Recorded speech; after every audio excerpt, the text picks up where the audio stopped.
¿Qué tal están? Muy buenas noches. Bienvenidos sean todos ustedes, como siempre, en punto de las 9 de la noche a través de la señal satelital de Televisión Educativa Nacional a su programa Avances en Salud.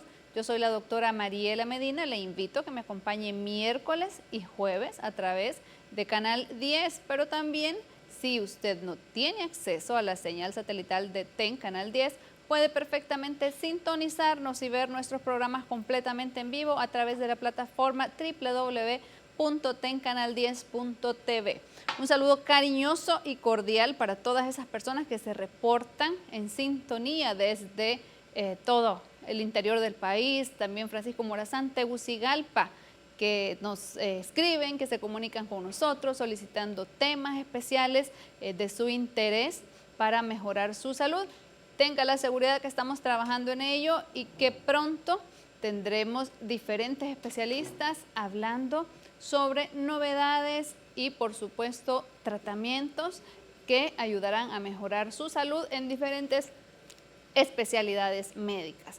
Esta noche, como cada noche, un tema de su completo interés, pero hemos querido hacer un énfasis especial para hablar de algunas afecciones que interfieren en nuestra salud, que aparecen en nuestra vida y producto de diferentes prácticas que nosotros mismos, los seres humanos, hemos venido realizando desde hace muchísimos años.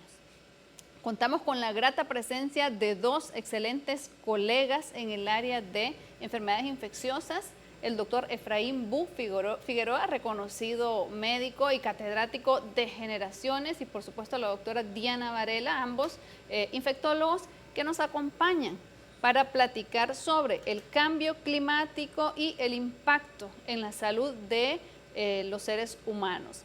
No se despegue a lo largo de toda esta hora, podrá comunicarse con nosotros, enviarnos sus mensajitos también a través del 9230 y por supuesto trataremos de contestar sus interrogantes.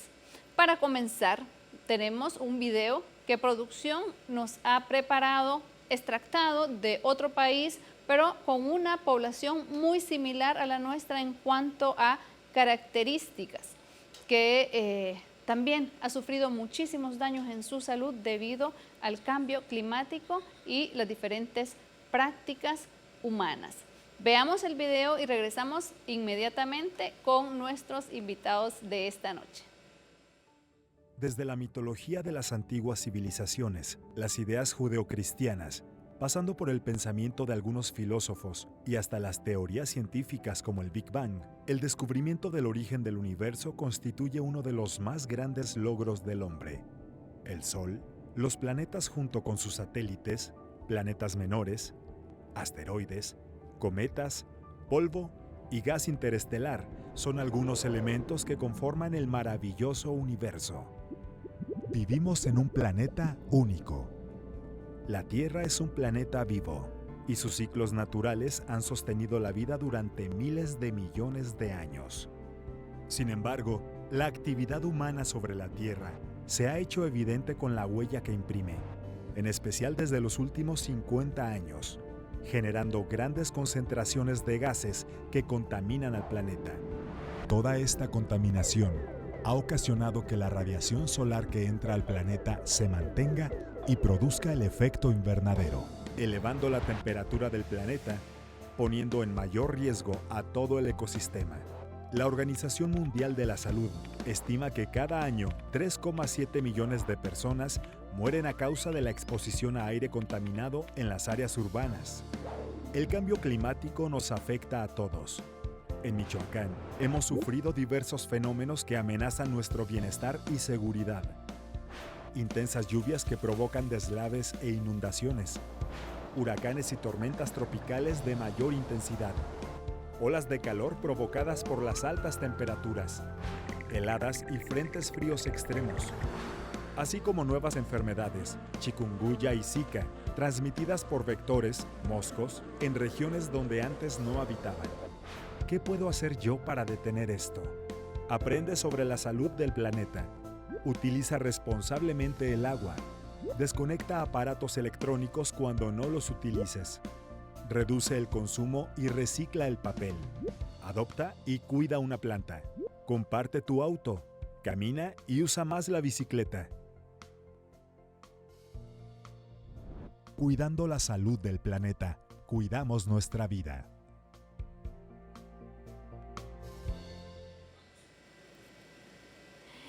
¿Qué les pareció?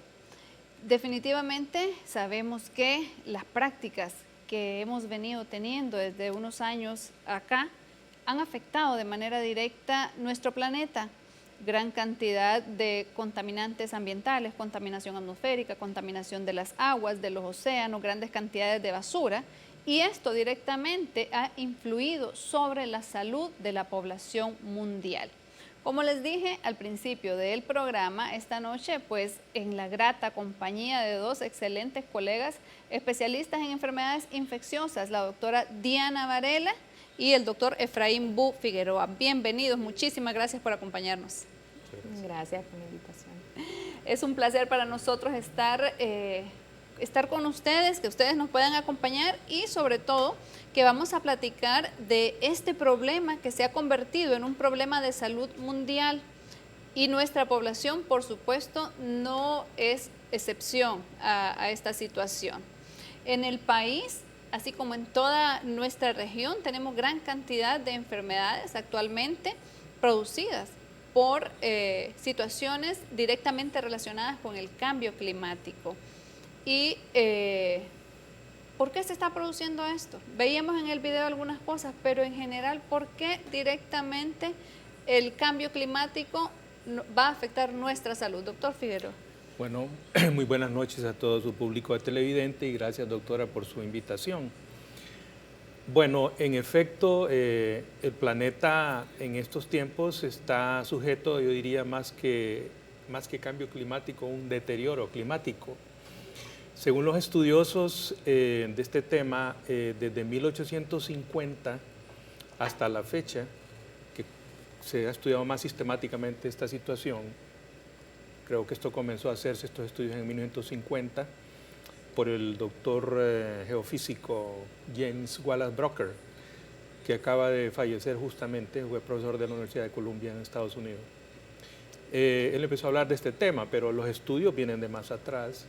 Y desde 1850 hasta la fecha, la temperatura en el planeta se ha incrementado en 1 grado centígrado. De ese grado centígrado, 0.8 grados se comenzó a elevar desde el año 1970. Estamos hablando de los últimos casi 45 años, ¿verdad? Casi 0.2 grados centígrados por década.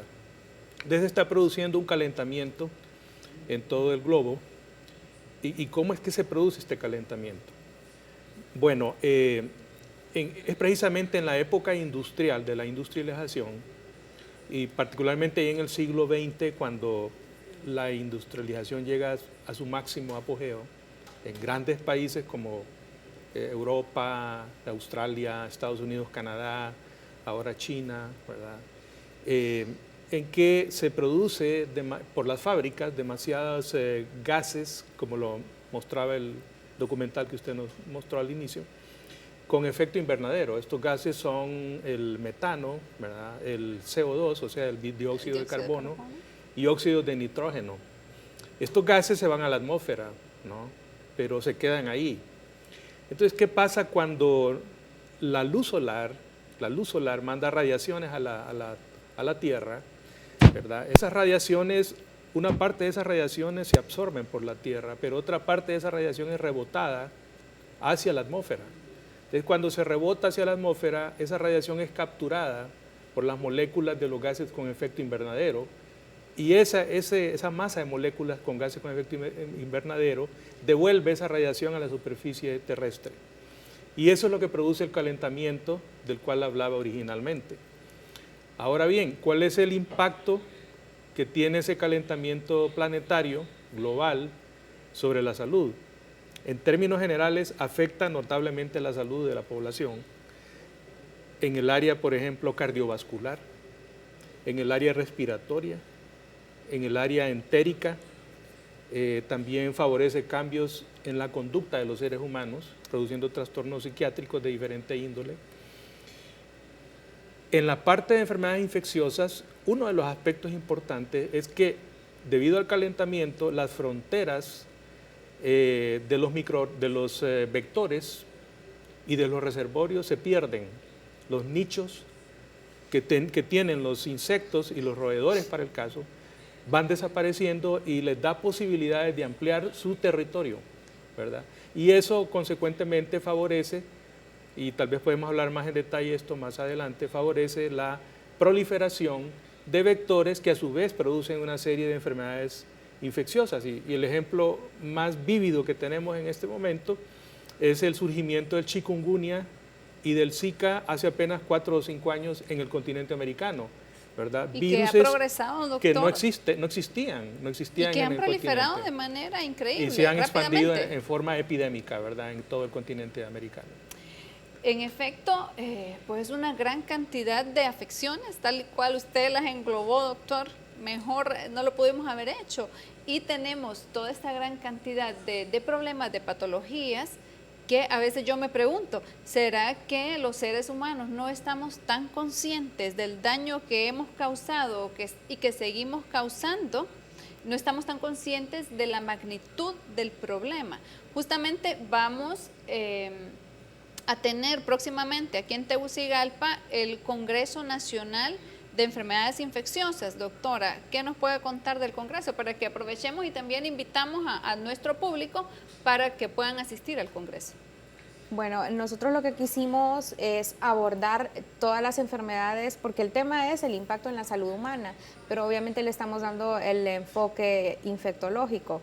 Entonces estamos tratando de resumir en un número significativo de charlas el tipo de enfermedades que se pueden dar en la población por transmisión de vectores, como había comentado el doctor, a través de vías respiratorias, por diferentes factores, incluso en la dinámica de la población que cambian como efecto del cambio climático a la vez. ¿Este será aquí en Tegucigalpa?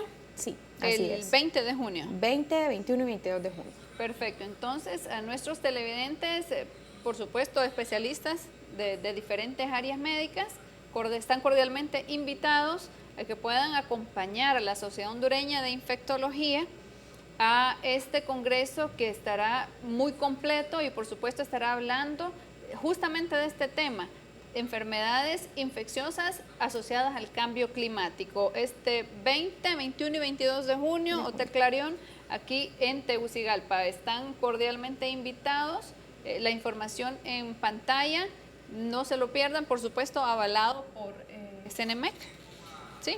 Así es, sí. Y pienso que la temática será sumamente interesante y actualizada, de actualización, porque tenemos muchísimas enfermedades actualmente asociadas a estos problemas. La fiebre del mayaro, que sí, actualmente es novedad para la gente, pero asumo que el año pasado también tuvimos, doctor.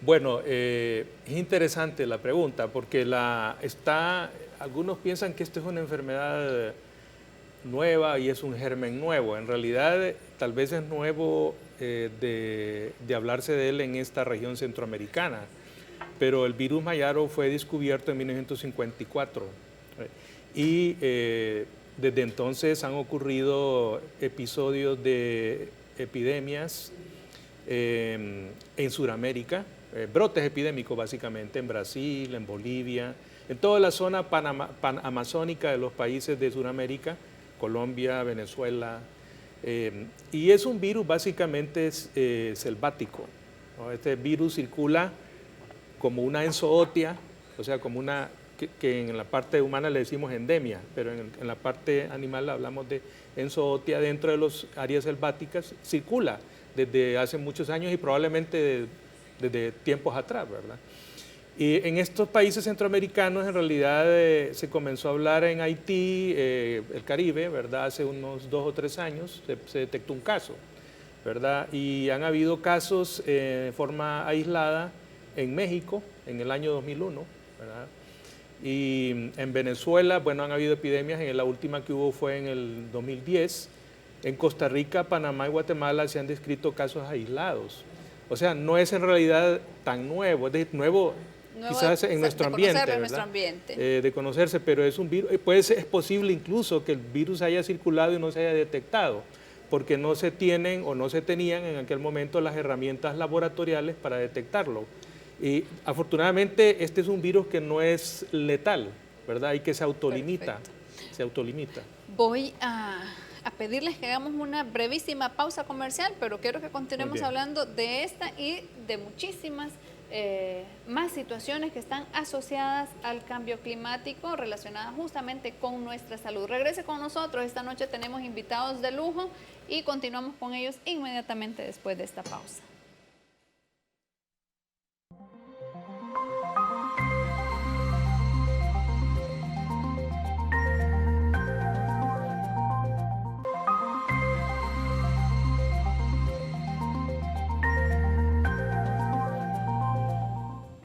Gracias por regresar con nosotros.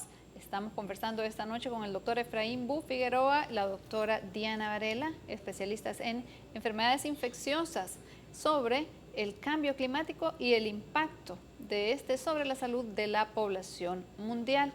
Antes de irnos a la pausa, conversábamos sobre diferentes problemas, afecciones que pueden estar asociadas a las diferentes malas prácticas que los seres humanos hemos tenido, especialmente en los últimos 50 años, en donde se ha venido deteriorando la salud del planeta y muy difícilmente podemos contar ya con situaciones elementales para nuestra supervivencia, como ser agua potable, aire puro, seguridad alimentaria, debido a todos estos problemas que se han venido ocasionando principalmente por una gran cantidad de factores, pero se asocia a como uno de los principales factores el consumo de gran cantidad de combustible que ha venido a empeorar toda esta situación.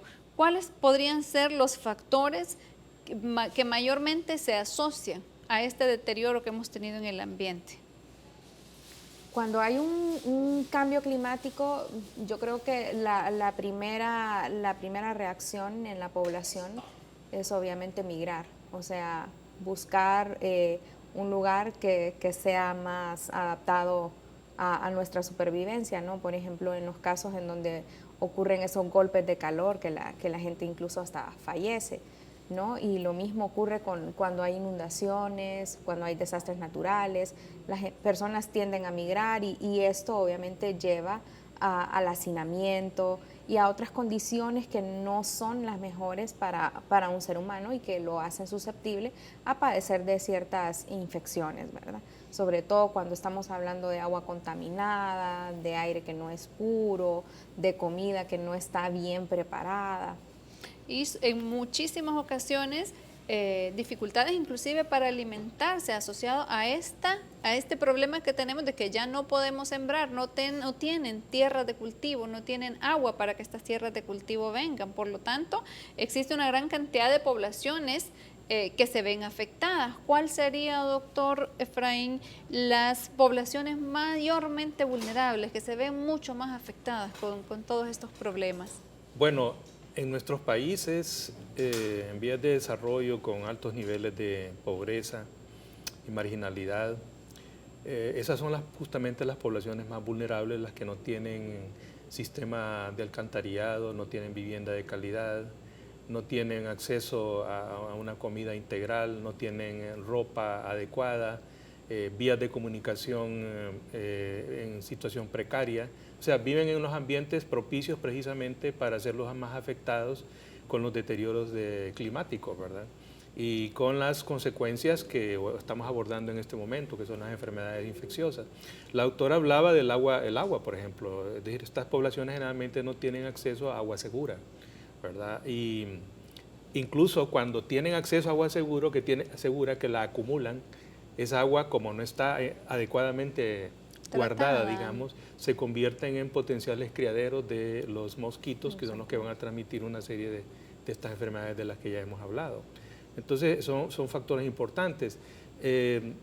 Hay 4 aspectos que yo quisiera destacar en esto del cambio climático, ¿verdad? Que son de origen antropogénico, o sea que es el ser humano el que lo provoca. Porque el cambio climático puede ser natural, es decir, el fenómeno del Niño no es un deterioro climático. El fenómeno del Niño es un cambio climático que siempre ha existido. Desde que la historia es historia, pues ha existido el fenómeno. Pero el fenómeno del Niño se exacerba con el calentamiento global, ¿verdad? Y entonces vienen las consecuencias que son las inundaciones. La doctora hablaba de las inundaciones, ¿verdad? Las inundaciones provocan un verdadero caos, no solo en el ser humano, ¿verdad? Es decir, que lo hacen migrar en un momento dado de los sitios donde habitualmente vive, pone en precario la disponibilidad del agua segura, pone en precario también la disponibilidad de comida, favorece criaderos para los vectores de diferente índole, y favorece la migración de roedores. Los roedores se van a los sitios secos y donde pueden cobijarse, se van de sus nichos. ¿Y dónde es? Las áreas urbanas, ¿verdad? Donde están las casas de las personas. Y los roedores son reservorios de una serie de agentes infecciosos que pueden transmitir al ser humano, en lo que se llaman zoonosis, ¿verdad? Entonces, se producen una cadena de acontecimientos, ¿verdad?, que son los que van a vulnerar más de lo que ya están a las poblaciones, precisamente aquellas que no tienen vivienda segura, que no tienen acceso fácil al sistema de salud, que no tienen educación y otra serie de situaciones determinantes sociales que afectan a estas poblaciones. Hablamos de que existe un cambio climático que es evolución natural, es parte de la evolución natural, va cambiando nuestro planeta, pero existen otra cantidad de prácticas que somos los seres humanos que hemos logrado que empeore esta situación, hemos exacerbado la situación. ¿Cuáles serían esas prácticas que directamente afectan la salud de nuestra población o que van a afectar nuestra salud directamente? ¿Qué prácticas podrían ser estas que nosotros hacemos a diario y que deberíamos de insistirle a nuestros televidentes que intentemos ya frenar estas prácticas? Yo creo que básicamente todo lo que tenga relación con la contaminación es sumamente importante. Todavía tenemos muchos el mal hábito de tirar basura en la calle, por ejemplo. Las playas de nuestro país, lamentablemente, las playas de la zona norte están sumamente contaminadas, a excepción, creo yo, de algunas áreas turísticas como Islas de la Bahía, que tratan de preservarse más. Otra costumbre que tenemos también es mal utilizar el agua. Por ejemplo, no tenemos ese hábito de utilizar únicamente el agua, incluso cuando, por ejemplo, una cosa sencilla, al cepillarse los dientes, ¿quién cierra la llave mientras está cepillando y la utiliza únicamente para enjuagarse? Igual que cuando uno se baña. El ahorro de la energía. Exacto, el ahorro de energía, dejar los aparatos electrónicos conectados en todo momento, aunque no los estemos necesitando. Son esas prácticas sencillas, pero que sí influyen. En este sentido, tenemos una gran cantidad de patologías que se pueden ver asociadas y todas estas patologías van a ser parte del próximo Congreso Nacional de Enfermedades Infecciosas que se estará desarrollando, y justamente el tema es eso, el impacto del cambio climático en la salud de la población mundial. ¿Cómo podríamos agrupar estas afecciones causadas por el cambio climático específicamente en el área de infectología? ¿Qué grandes grupos podríamos tener de patologías ocasionadas por estos problemas? Bueno, en la parte infectológica podemos hablar de las patologías que son transmitidas por los vectores, ¿verdad? Que son numerosas, pero en nuestro país, digamos, los que estamos conociendo, las que hemos conocido y estamos conociendo, tenemos para el caso del dengue. El dengue en sus diferentes expresiones, ¿verdad? Tanto el dengue no severo como el dengue grave. Tenemos, por ejemplo, la chikungunya, que es una enfermedad que es nueva en el continente americano y que afectó al país cuando apareció, y continúan ocurriendo casos, ¿verdad? Lo mismo que ocurre también con el Zika, otra infección de tipo viral. Y tenemos esa alerta de la infección por el virus Mayaro. Fíjese que estas enfermedades que estoy mencionando tienen un denominador común, que es que tienen el mismo vector, ¿verdad? Es el vector de la Aedes aegypti. Puede ser que hay alguna... Que ese sí es viejo amigo nuestro, doctor. Que es un vector que siempre ha existido, por lo menos desde la época de la conquista para acá, ¿verdad? Se tiene el reporte de que existen en estos ambientes, ¿verdad? Hay unos que son nuevos, por ejemplo, relativamente, ¿verdad? Como el Aedes albopictus, que fue introducido al continente americano probablemente en 1980. Y hay ciertos otros vectores que han sido más que todo selváticos. El que transmite, por ejemplo, el mayaro es un vector que es de la especie o género Hemagogus, ¿verdad? Que es más que todo un vector selvático, pero que eventualmente este tipo de vectores pueden invadir los centros urbanos, porque como lo mismo estamos diciendo, el calentamiento global está expandiendo las fronteras de estos vectores, generando facilidades para que los vectores se expandan a otros sitios, ¿verdad?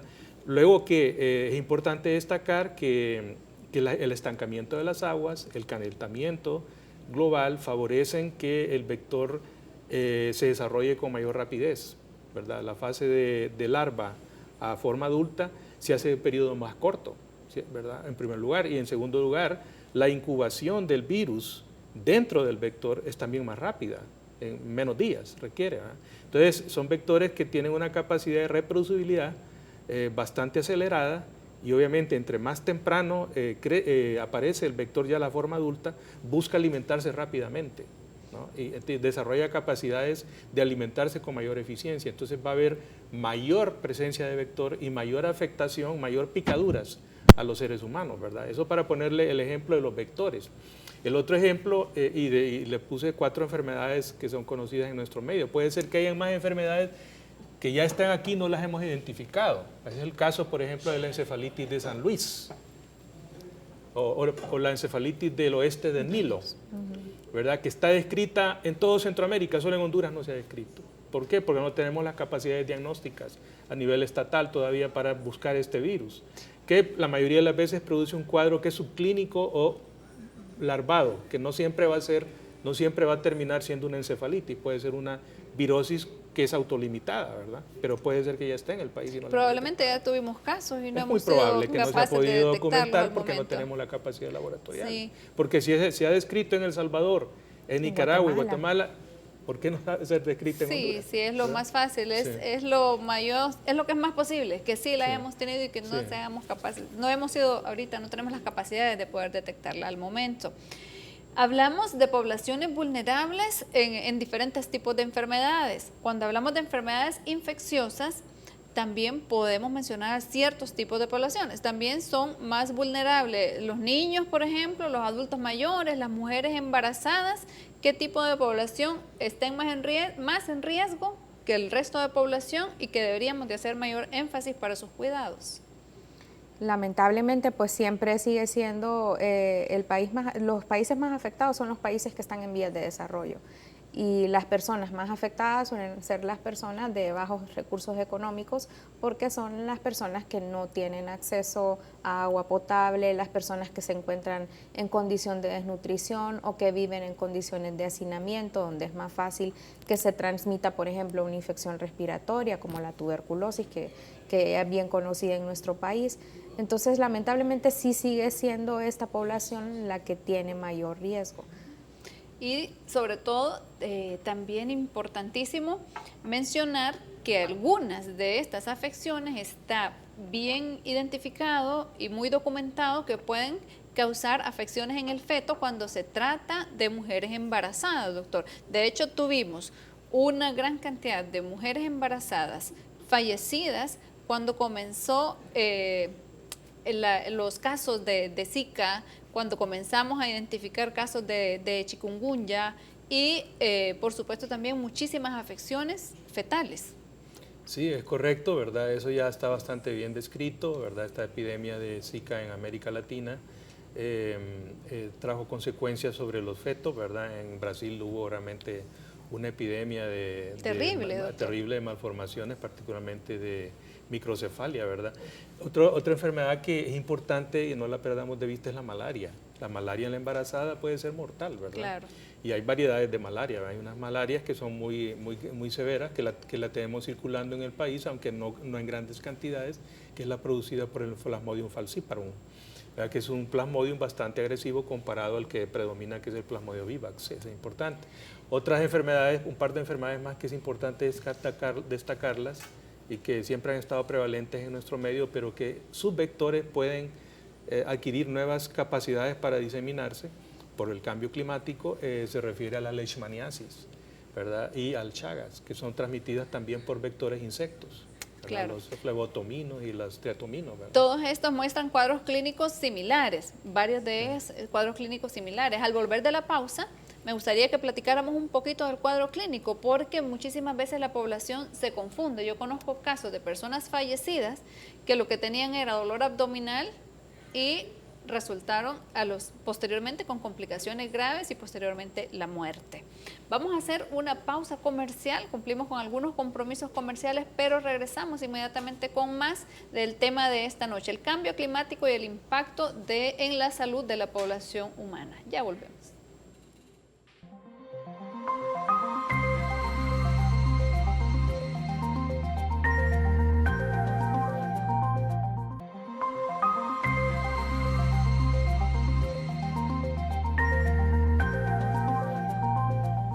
Estamos de regreso, usted no se mueva porque esta hora aprenderá muchísimo a identificar problemas asociados a su salud relacionadas directamente con el cambio climático. Todas esas malas prácticas que los humanos hemos venido teniendo desde hace una buena cantidad de años, pero que nunca es tarde para cambiar. Recuerde que podemos plantar árboles, podemos ahorrar agua, podemos ahorrar energía, podemos también reciclar, reutilizar muchísimas cosas en nuestra casa, en nuestro hogar, que no necesitamos botar a la basura, sino que podemos utilizar varias veces. También podemos ahorrar energía y sobre todo hacer conciencia, no tirar tanta basura, no contaminar nuestro ambiente, para poder mejorar un poquito esos índices de salud y de problemas relacionados al cambio climático. Nuestro planeta está en grave necesidad de que todos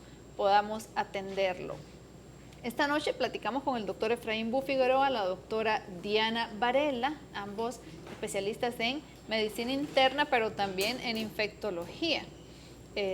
Son conocedores muy a profundidad y con muchísimos años de experiencia, por supuesto, en este tema. Hablábamos antes de irnos a la pausa de alguna sintomatología relacionada a estas enfermedades infecciosas que por supuesto se han exacerbado debido a la contaminación y a los grandes cambios que hemos tenido en el medio ambiente. Es importante saber que la presentación de estas enfermedades muchísimas veces puede ser errática y que usted debe de conocer cómo es esta sintomatología para poder atenderse de manera oportuna, porque muchos casos pueden ser graves, pero pueden ser tratados a tiempo para poder disminuir complicaciones.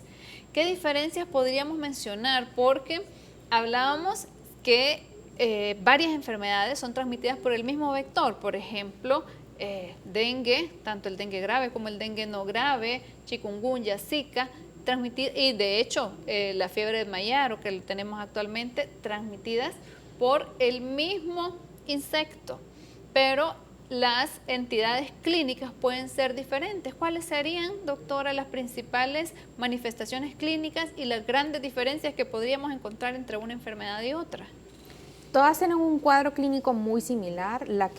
Con la que más precaución hay que tener es con el dengue, porque el dengue es la que se asocia a más complicaciones y a una mayor mortalidad.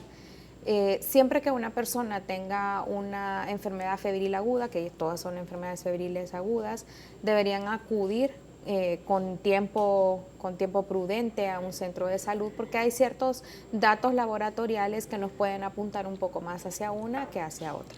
En cuanto a la cuestión clínica, las temperaturas del dengue suelen ser un poquito más altas, suele estar asociada más a, aunque así hay malestar general, es más llamativo el dolor o la artralgia que produce chikungunya en comparación con dengue. Que son los dolores, inclusive exacto, algunas veces los manifiestan como incapacitantes. Incapacitantes, como que quiebra los huesos, como que deforma. Eso en cuestión al chikungunya. Y luego con el dengue sí está un poquito más asociado a síntomas como náusea, vómito, que son de hecho signos de alarma. En algunos casos puede haber sangrado sin que sea un dengue grave, pero no vamos a ver sangrado con frecuencia, o de hecho no está descrito el sangrado en el Zika, por ejemplo, o el sangrado en el chikungunya. Entonces son datos que nos pueden apuntar más a que se trata de un dengue. Ahora, ojo, en una mujer embarazada, si tiene fiebre, si tiene rash, si tiene mal estado general, aunque no se pueda todavía definir si es dengue, si es Zika, si es chikungunya, debe acudir a realizarse las pruebas pertinentes para determinar cuál de las tres es y cuál es el plan a seguir con respecto a la protección del producto. Pues todas son de alerta, ¿verdad? Todas son de alerta. Debemos de acudir de manera oportuna, de manera temprana a una evaluación, porque sí sabemos de fallecidos, personas fallecidas. Cada año se nos mueren personas en el país por dengue, doctor. ¿Por qué no logramos controlar eso? ¿Por qué decimos a las personas, esto es grave, esto puede ser grave, tiene que acudir? ¿Y qué es lo que pasa? ¿Qué respuesta no estamos dando? Que las personas sí se mueren cada año. Bueno, hay varios factores, ¿verdad? En primer lugar, la falta de conocimiento, falta de educación, falta de conciencia. Son situaciones que convergen y pueden derivar en una situación de estas. También el acceso difícil a los sistemas de salud que tiene la población, sobre todo del interior del país, que le cuesta movilizarse y entonces tiene que acudir, digamos, a automedicaciones o van al curandero del pueblo que tal vez no tiene conocimiento sobre estas situaciones, hace que todo se vaya tardío, ¿verdad? Y particularmente el dengue, que es el más letal, como lo acaba de mencionar la doctora Varela, necesita un tratamiento pronto, oportuno. Yo creo que como, digamos, medida, diría yo, de alarma para el pueblo en general, al primer episodio febril debe ir inmediatamente a donde un facultativo, ¿verdad? Movilizarse hasta donde haya un servicio médico para que éste le haga todas las evaluaciones respectivas desde el punto de vista clínico y laboratorial y pueda establecer, sobre todo ahora que tenemos ya una gama de infecciones virales que se parecen, es decir, claro, sus primeros síntomas son similares, casi idénticos, por decir. Ya las peculiaridades las mencionó la doctora, pero eso ya le toca prácticamente al médico hacer esas diferenciaciones, ¿verdad? Para el público en general, lo primero es, ante un cuadro febril, mejor visite al médico en estos momentos y en otros también. Y siempre hacemos énfasis en los grupos de riesgo, en los grupos de personas que son más susceptibles de contraer estas enfermedades. En nuestro país existen bien identificadas las zonas en donde muy probablemente me va a aparecer más dengue, donde muy probablemente tengo más Zika. ¿Tenemos esa información actualmente para nuestro país? Creo que siempre la zona norte es una de las zonas más afectadas. Sin embargo, ese es el detalle con los cambios climáticos, que como decía el doctor antes, ya borra las fronteras. Entonces siempre tenemos que estar preparados para encontrar dengue donde tal vez antes no habían tantos casos. Y siempre tenemos que estar conscientes de que ese dengue puede ser un dengue grave. Porque la fase febril, que dura aproximadamente 3-4 días, es a la que le sigue la fase crítica. Muchas personas piensan, ya se me está bajando la fiebre, la probabilidad de que yo desarrolle un dengue grave es baja, pero en realidad es ese momento cuando la fase crítica comienza, y es cuando más precauciones hay que tener para vigilar los signos de alarma. Entonces, yo creo que no se debe, sí, con fines epidemiológicos siempre se reporta que en ciertas zonas del país hay mayor cantidad de brotes o se pueden esperar más casos, pero yo creo que toda la población hondureña está expuesta y puede tener dengue. Entonces, todos tenemos que tener precaución y estar alerta. Un dato de una enfermedad que tal vez pensamos que no es tan frecuente, y el doctor Efraín la mencionaba, doctor, es la leishmaniasis y también Chagas. ¿Esa sigue siendo frecuente en nuestro país? Claro, sí, bastante frecuente. Hay zonas, más que todo en los medios rurales, ¿verdad? Es más, son enfermedades más que todo rurales, poco urbanas, ¿verdad? Pero recuerdo también que hay muchas poblaciones nuestras que ya se están urbanizando, ¿verdad? Y están creando condiciones también, por lo que ya hemos hablado anteriormente, para que los vectores puedan proliferar hacia lugares que ya están en proceso de urbanización. Hay muchas ciudades en el interior del país, ¿verdad? Pero tenemos zonas endémicas, por ejemplo, para Chagas, como ser todo el departamento del Paraíso, gran parte de Olancho, para ponerle un ejemplo. Leishmaniasis se ve mucho del área de Lloro, en Atlántida, Olancho, ¿verdad? Vemos muchos casos que proceden, que son un tanto más rurales, ¿verdad? Y porque el tipo de agente es más de ese ambiente, un ambiente más boscoso, más de selvático, ¿verdad? Sin embargo, esa cuestión está cambiando notablemente debido al calentamiento global, ¿verdad? Como insistimos en esta parte, que todo esto está contribuyendo a que los vectores tengan mayor expansión, mayor desarrollo. Un aspecto importante que los humanos estamos afectando mucho son las quemas de los bosques. Las quemas de los bosques producen disturbios ecológicos, pero a la vez genera gases de efecto invernadero. Eso súmelo usted a la industrialización en los países industrializados y al parque de automóviles, ¿verdad? La emanación de gases de efecto invernadero de los automóviles, también la cocina a base de carbón o de gases, ¿verdad? También genera estos gastos de efecto invernadero. Entonces usted al principio hablaba y preguntaba sobre factores que debiéramos de evitar, y esas son cuestiones que tenemos que ponerle ojo, pero a través de políticas públicas en relación a cambio climático y protección del clima, que deben emanar obviamente del gobierno, ¿no? Perfecto.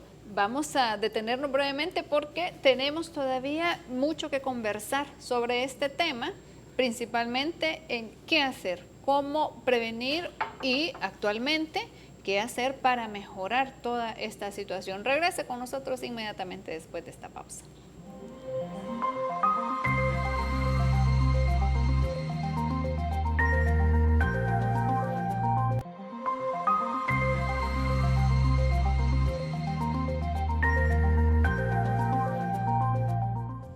El acceso, o más bien la falta de acceso a agua saludable, la falta de posibilidad de tener un aire puro, oxígeno para nuestra salud, para nuestros habitantes, sumado a la dificultad que conlleva actualmente el hecho de poder sembrar y de tener comida adecuada y bien preparada para nuestras familias, son solamente algunos de los factores que se han visto alterados con el cambio climático. Pero, ¿qué hacer para poder revertir esta situación? Esta noche, acompañada por la doctora Diana Varela y el doctor Efraín Bu Figueroa, estamos platicando sobre el impacto del cambio climático en la salud de nuestra población. Antes de ir a la pausa comercial, platicábamos sobre la necesidad de definir estrategias para mejorar esta situación. Doctor Bu, ¿qué hacer? ¿Qué medidas tomamos? ¿A quién le corresponde esto? Porque la verdad es que el impacto en la salud de nuestra población cada vez es mayor. Mire, yo pienso que este es un compromiso de toda la sociedad, ¿verdad? Participar. El gobierno es el rector, ¿verdad?, de estas políticas públicas. Me refiero al Estado más que todo, a través de la Secretaría de Salud. Debe elaborar. Y ya hay, digamos, como ciertos marcos de referencia que están establecidos por la Organización Mundial de la Salud, la Organización Panamericana de la Salud, y que incluso productos de grandes convenciones, ¿verdad? Las últimas políticas emanaron en el año 2015 de la Organización Mundial de la Salud, que creo que los países deben adoptarlas a través de sus estados, ¿verdad? Y una política pública, para poner solo una, es la conservación del bosque, para el caso. Una de las principales. Una de las principales, ¿verdad? Porque en nuestro país particularmente el bosque es muy importante y es lo que más se destruye y contribuye enormemente a los gases de efecto invernadero. Entonces, usted ve para el caso que en este momento esa parte de la conservación del bosque la manejan más las organizaciones no gubernamentales. Le voy a poner un ejemplo, Plantatón, ¿verdad? Plantatón promueve sembrar árboles, ¿verdad? Pero eso debería ser una política pública del Estado, claro, ¿verdad? Sí. A través de su Secretaría de Salud, para ponerle solo un ejemplo. Debe haber también control sobre las emanaciones de los gases en los automóviles, con los estándares que se están exigiendo en muchos países que tienen más desarrollo que Honduras. ¿Por qué no hacerlo en nuestro país también? Creo que eso es importante. Eso para ponerle otro ejemplo de lo que podría ser una política pública en ese sentido. Y la otra cosa sí que es importante siempre destacar es que a estas políticas, que no son las únicas que he mencionado, sino que hay otras, ¿verdad? Que tal vez no tenemos el tiempo de discutirlas, es importante darle sostenibilidad en el largo plazo y hacer que las personas se empoderen de estas políticas, ¿verdad?, a través de los sistemas educativos, desde de lo que es el kinder, la primaria, educación media y secundaria, universidad, ¿verdad? Y otras organizaciones que tienen que ver con el tema. Y que debe haber una articulación de instituciones dentro del Estado para impulsar este tipo de políticas, porque no solo corresponde a la Secretaría de Salud, tienen que participar otras instituciones articulándose con estos objetivos. Y por supuesto, hacer partícipe a la sociedad, a la familia, para poder lograr estos cambios. Con esto vamos a hacer la última pausa de esta noche, pero regresamos con el cierre del programa. Vuelva con nosotros.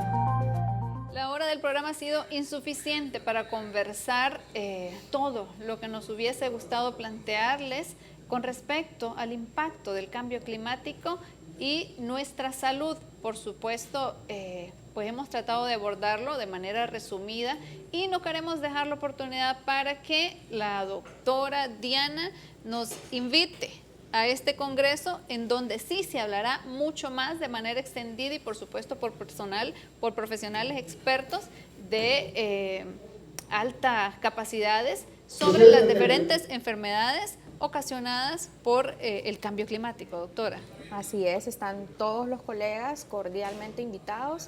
Estas charlas van dirigidas a todas las especialidades de medicina, porque nos afecta a todos y se ha tratado de resumir todas las enfermedades infecciosas que pueden estar relacionadas con los cambios climáticos. Será el día 20, 21 y 22 en el Hotel Clarion. Excelente, estaremos ahí, si es posible, con cámaras para poder captar por lo menos algunos momentos memorables del Congreso y que posteriormente pues también podamos compartirlos con nuestros televidentes. Para mí ha sido un placer, doctora Diana. Muchas gracias. Muchísimas gracias, un placer, doctor Bu. Muchas gracias por la invitación. Gracias, Diana, por compartir, ¿verdad? Siempre un honor. Siempre es un gusto verlos. Y el doctor Bu, ahorita le he recordado, doctor, usted me dio clases, o sea que el doctor Bu tiene ya pues bastantes colegas que él ha sido parte de esa formación, así que gracias también por eso, doctor Bu. Muchas gracias. Un maestro de generaciones con altos niveles. Así que ha sido un placer y por supuesto para mí ha sido un placer compartir con ellos, pero también compartir con ustedes en casita. Le invito a que me acompañen en una próxima oportunidad. Esto fue Avances en Salud y no se pierda, miércoles, jueves en punto de las 9 de la noche. Les recuerdo que si usted tiene salud, lo tiene todo. Que pase una feliz noche.